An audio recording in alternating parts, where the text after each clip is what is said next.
everyone. I welcome you all to our another exciting episode of Art as Existence. And today I'm very happy to have a really special guest with me.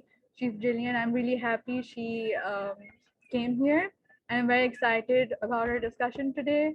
Gillian is a performer, a storyteller, a dance choreographer, a poet, and a writer. And Gillian, thank you for coming here, first of all. And then I think that I'd let you introduce yourself the way you want it to be, and then we can start the discussion right in. Yeah, thank you for having me. I'm really happy to be here. No, I mean, I don't know that I would have anything to add necessarily.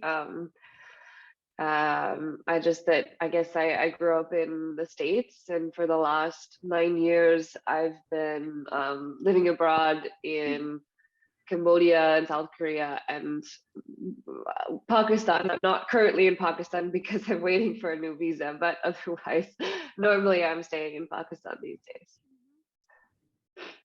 Right.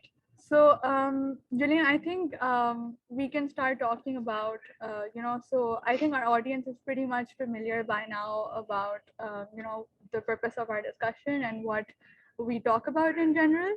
And so I Mhm. think I was really fascinated by your Instagram feed when I first saw it. And I, was fascinated by the idea of dance and storytelling through motion, and how an artist is sort of putting themselves out there and expressing themselves through um, of what we call like some unconventional art forms. And so um, so in art forms where expression is not so like discrete, right? So you're not saying stuff that directly, you're not directly addressing the audience. But I think even then in performing arts or theater or drama, there's a lot more that's happening. Like there's a very nuanced conversation happening with the audience.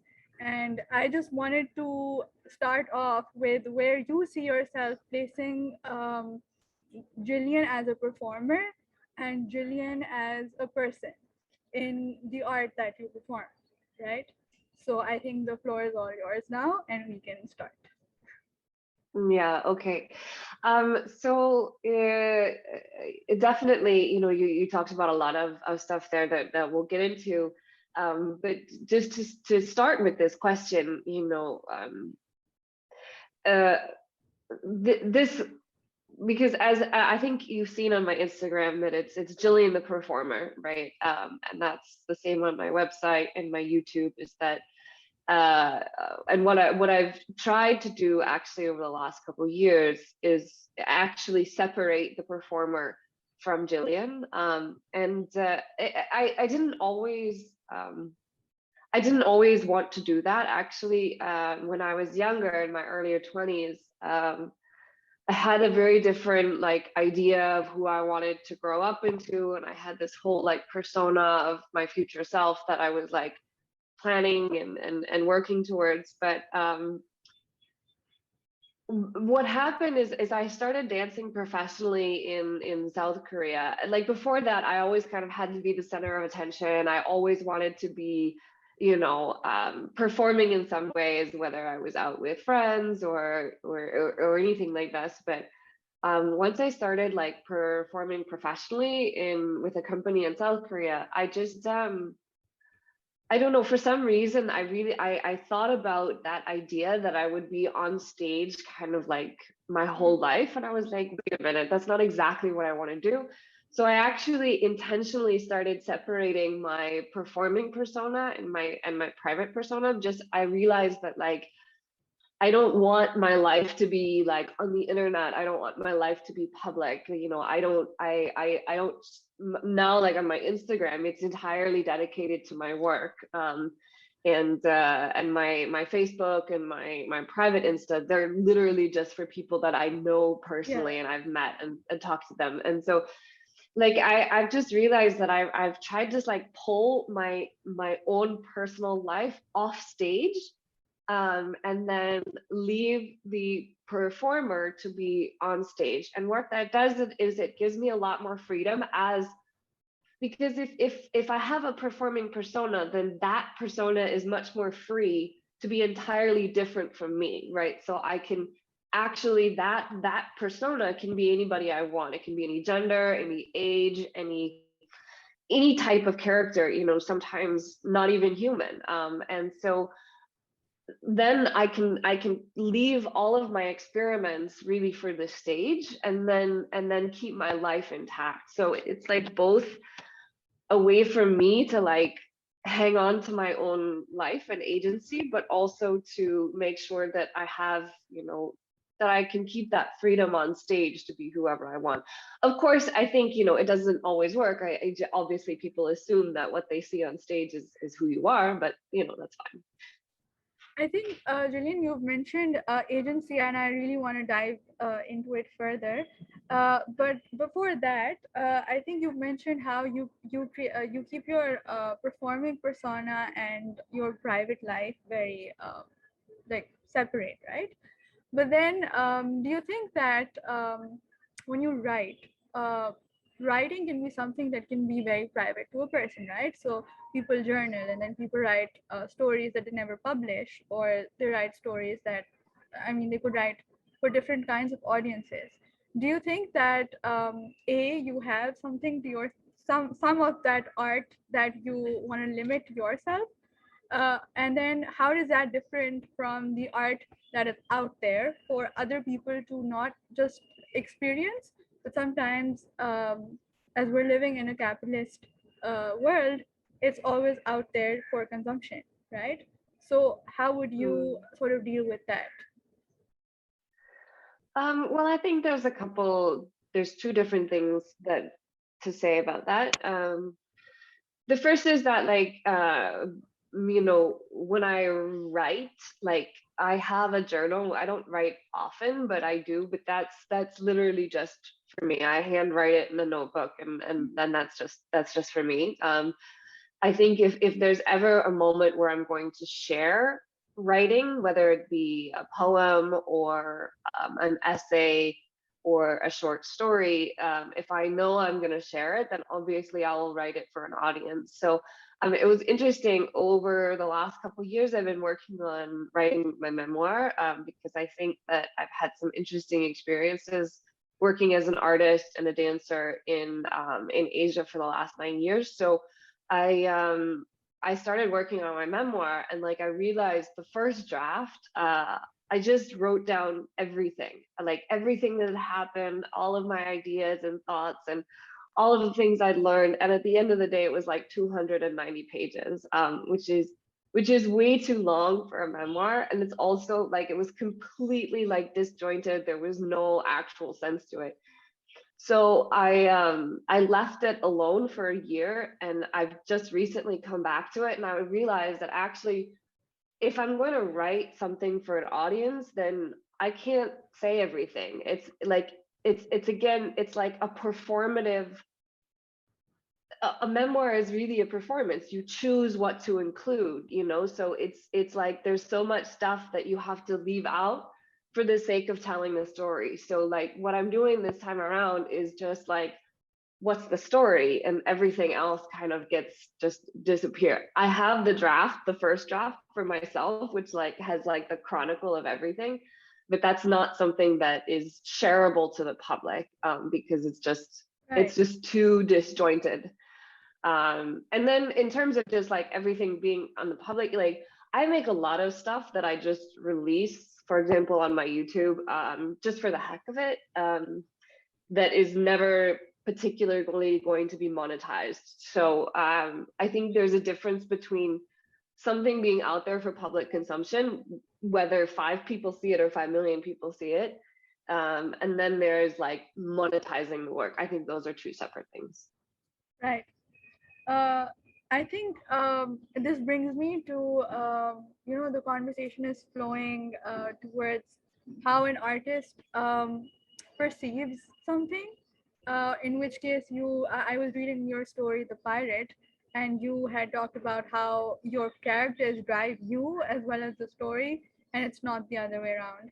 And then I was really fascinated, how that works, because um, usually you're thinking of how a story comes together, whether it's colored by your personal experiences, something that you've gone through. Is it like God given, supernatural kind of an ability? What is it exactly? And then I was really fascinated when you were talking about how your characters have more agency than you, the performer, right?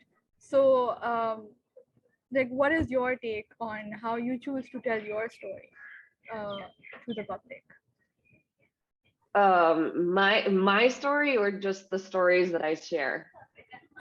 It could be, yeah, it could be both, right?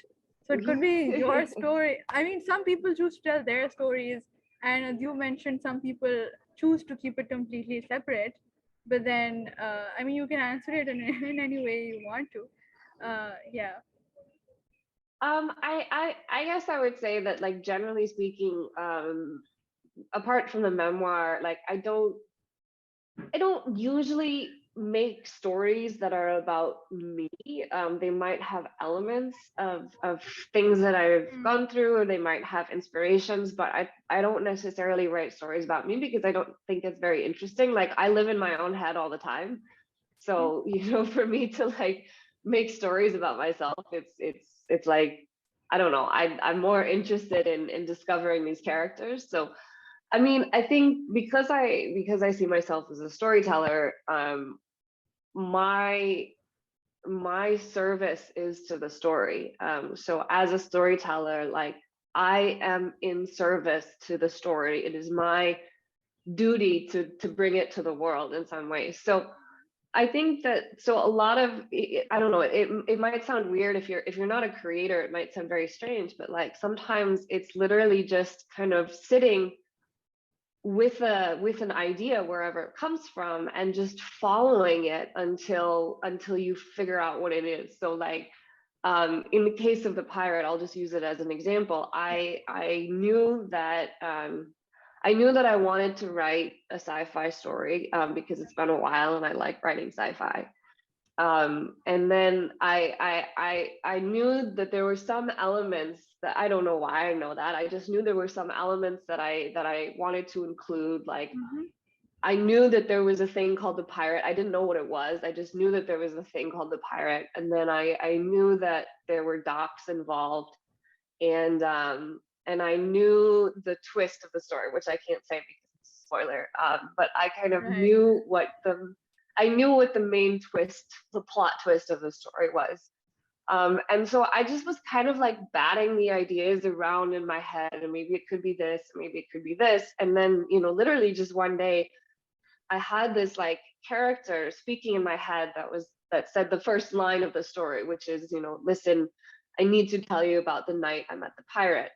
And if I just, like, sat down and kind of listened to this character, then, like, I wrote down that statement, and then the next statement, the following sentence came, and then the following sentence. A lot of it is just actually just sitting and being willing to, like, listen, where is this going? And like, the more that I followed that train, the more it, like, becomes clear. So, like, I knew where it was going, but I didn't know how I was going to get there. But then as I wrote, like, I figured it out. So I don't, part of that is just, I don't know, it's just like listening to the story that wants to be told.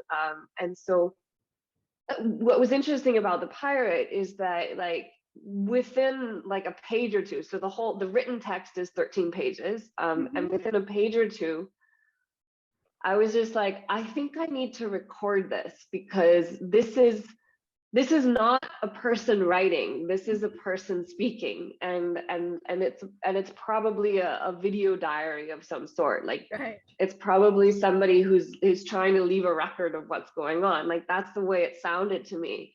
And so I was like, well, maybe I should record it, because I think that's more true to what the story is. Like, I can write it because I have to. Obviously, I'm not gonna, like, improvise at speaking, but I don't think this is a written story. I think it's a spoken story. Right. So that's what happened, and that's why I ended up making The Pirate as a YouTube drama, and as opposed to a written text. And from what I'm understanding, the character was separate from the performer, right? So, for example, there are artists who say that, oh, there are characters and we create them, right? And we will put the thoughts in them the way we want it to be. But for you, the process has been pretty the other way around, if I'm correct, right? Yeah, so basically when I say like my public persona, the performer is literally just kind of a name for it's just a name for like all the various characters that I could become, that I have become, or that I might become. So the main character of The Pirate, Jax, is also the performer, but it's like he's played by the performer. I don't know, it's like it's very like, I'm sure if you Yeah, dig down into it, it's very complicated, but like, yeah, it's not me. That the character is Jax, but it's a public persona of Gillian, right? Which yeah, is falls under the performer aspect. So, but no, I mean the performer is somebody. It's like a blank canvas that I can put anything on top of, right? So that could be it could be, like I said, any gender, any age, any yeah. type of person with any type of story. It's just like, think of it as like a canvas. The Yeah, performer is a canvas, and I paint whatever I want on top of it. yeah. I think that brings me to what we were talking about earlier. That how does an artist, and in particularly how do you separate your personal politics or how you perceive it? Um, there's always like a set of values and politics that you're making sense of the world with, right? And I think I've talked to various artists in the past, and they've all agreed to one thing, that it's very difficult to separate your personal politics is sort of like embedded and reflected in whatever art you create, right? So, what's your take on that? How when you're in the process of separating the performer with the characters, how does that sort of happen? Um, Yeah, no, it's interesting. It's a really interesting question, and I think that I don't know. I might talk my way into a different answer than I have in my head right now, but like everything is political. That's a true statement. Everything is perhaps, political. yeah, Even if you choose it, if you intentionally choose to not be political, that's a political choice, right? So sure, yeah, everything is always political. But like, I would say that like my characters don't have to share my personal political opinions and ideas, but in how I portray them, probably something of my politics is going to come through, like I might choose to portray them in a way that you can see why I don't agree with. I don't know, like, let me see if I can figure out. yeah. I completely get Uh, where I completely get where you're going, because it's like you will make them deal with the situation, so which is sort of colored by your politics, right? yeah, and I mean, I think that, maybe just in the projects that I do and in the stories that I choose to tell, like, there are a lot of elements of my personal politics. So what I think that I don't like doing messagey work. Right.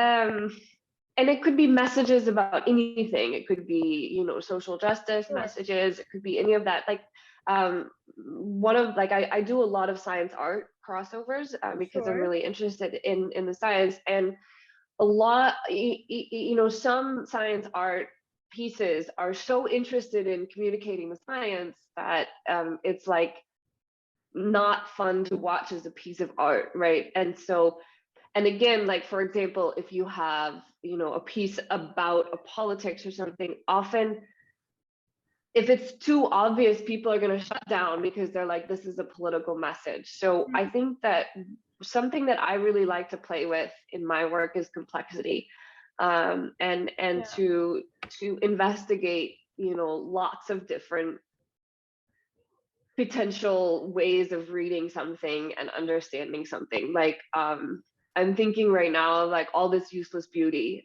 which is was originally a lockdown project. It was actually I was really bored in my house, and I was looking for spaces that could become stages. And one of the spaces that I found was my closet.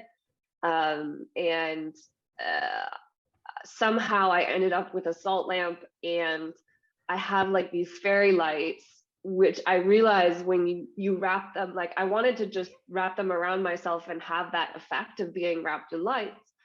But I realized that like once these like lights were wrapped around me, they looked like chains when they were not lit. Hmm. And then I realized that I had this really interesting thing of like there was a light and a salt lamp, and then there was like these chains, and then there was like this small box. And so Yeah. I wrote I wrote a fantasy story to go with it, where that character is like not human. It's a thing that has been trapped by, Yeah. a sorcerer. And so in that, like, you can there even in that story, there the Yeah. sorcerer is somebody who collects things and people to display them, which is in its own, it's a political statement, right, in Yeah. some ways, but it's like if you just watch the YouTube video, you might have no idea what it's about. Yeah. Sure. No, I think I it's was great. really I No, sorry. I just wanted to say yeah, it sounds extremely interesting. That the whole idea of it. But you were saying something. No, I was just I think all this useless beauty is one of my favorite projects, because it was, again, I think my favorite projects are the ones where they're really different from anything I've ever done before, and so that Mhm. was very different. And I think I was just like, there was a lot of comments on the YouTube video like, Gillian, are you okay? And I was just like, that's the reaction that I wanted, because it was so different and new and something totally that, like, I mean, people got confused, obviously. They were just Yeah. like, are you okay? Yeah.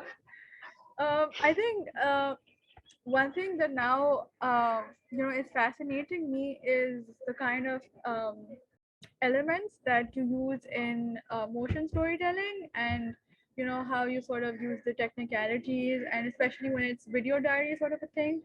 How do you think, do you feel limited by the idea of being you know constrained in a screen, or do you feel like, versus when you're performing in person, or do you feel like, whatever medium you choose has to fit the narrative, and it's not the medium that is sort of constraining your creativity? I don't know if my question is making sense, but uh, No, I think I get it. I think I get it. I mean, the thing is about, like, film is definitely a different medium. sure. But movement is more or less the same. I think the difference about film is that you can really control what the camera is seeing Yeah. and what it's focusing on. So, for example, in a live performance, you would never worry about, like, close-ups, for example. You have to make, like, for a live performance, you have to make something which is focused on the entire body. So anytime you're telling whatever story it is, Yeah. then the whole body has to tell the story. Whereas if it's a film, then you might use a small frame to say something.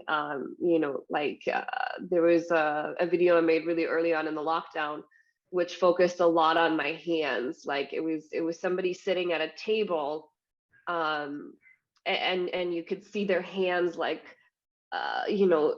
fiddling with their rings and stuff like this. But then there was like shots of their face where they were like laughing and being really happy. So there was this difference between the two.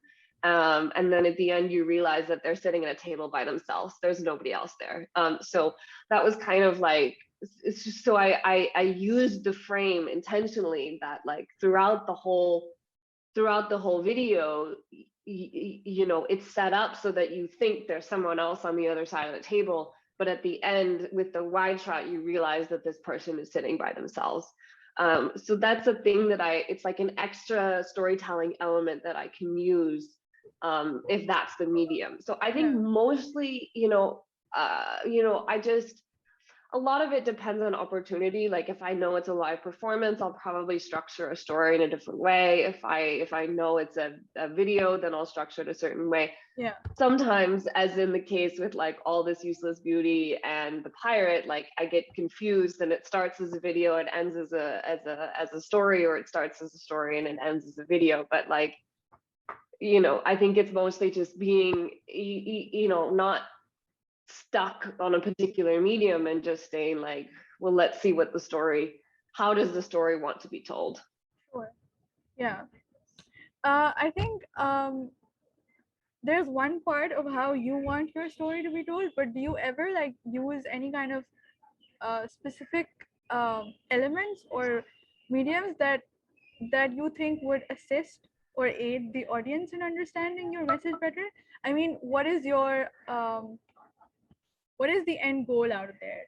Is it so that the audience connects with your art better, or is it because you want your art to be out there in a certain way? So in both of these cases, uh, who you are prioritizing, the performer or the audience, is kind of different, right? So for you, who do you have in mind? Who's I don't know how to say it, but Well, like, yeah, no, who do I you get it. I think I prioritize see what, over yourself or I the think audience? I, Yeah. yeah, well, I think I see what you're getting at. Well, the thing is the performer does not exist if there is not an audience. That's the kind of thing Yeah. about performing arts, is that like a performer can only be a performer if there is an audience watching. Yeah. And so like, and I think that's part of that intentional separation, is knowing what am I doing for myself and what am I doing for the world. So, you know, like my trip photos or my vacation selfies or funny videos or something like this, obviously that's for my private Insta. That's not something I'm creating for the world. I'm doing it for myself, for my friends, for my memories, something like this.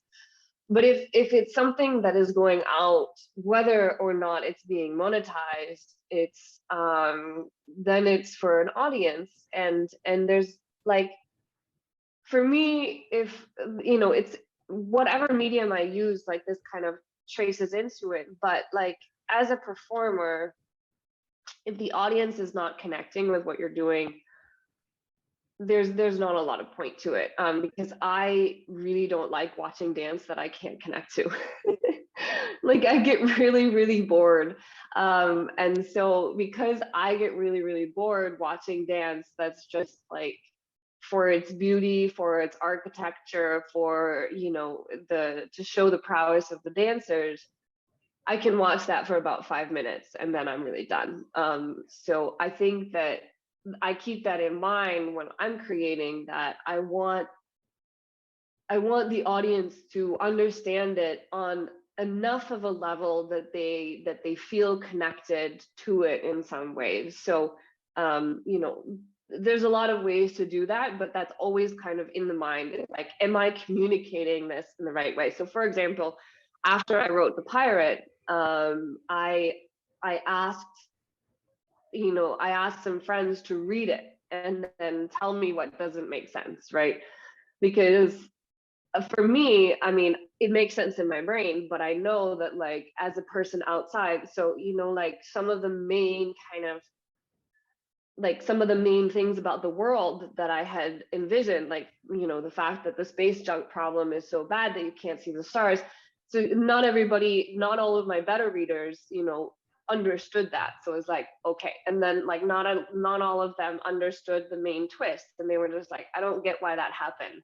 And it's like, okay, I have to go back and make that clear. So it was like the first go through was the character just like throwing information at me. And then I had to go back and be like, okay, so the character knows this much, Mm-hmm.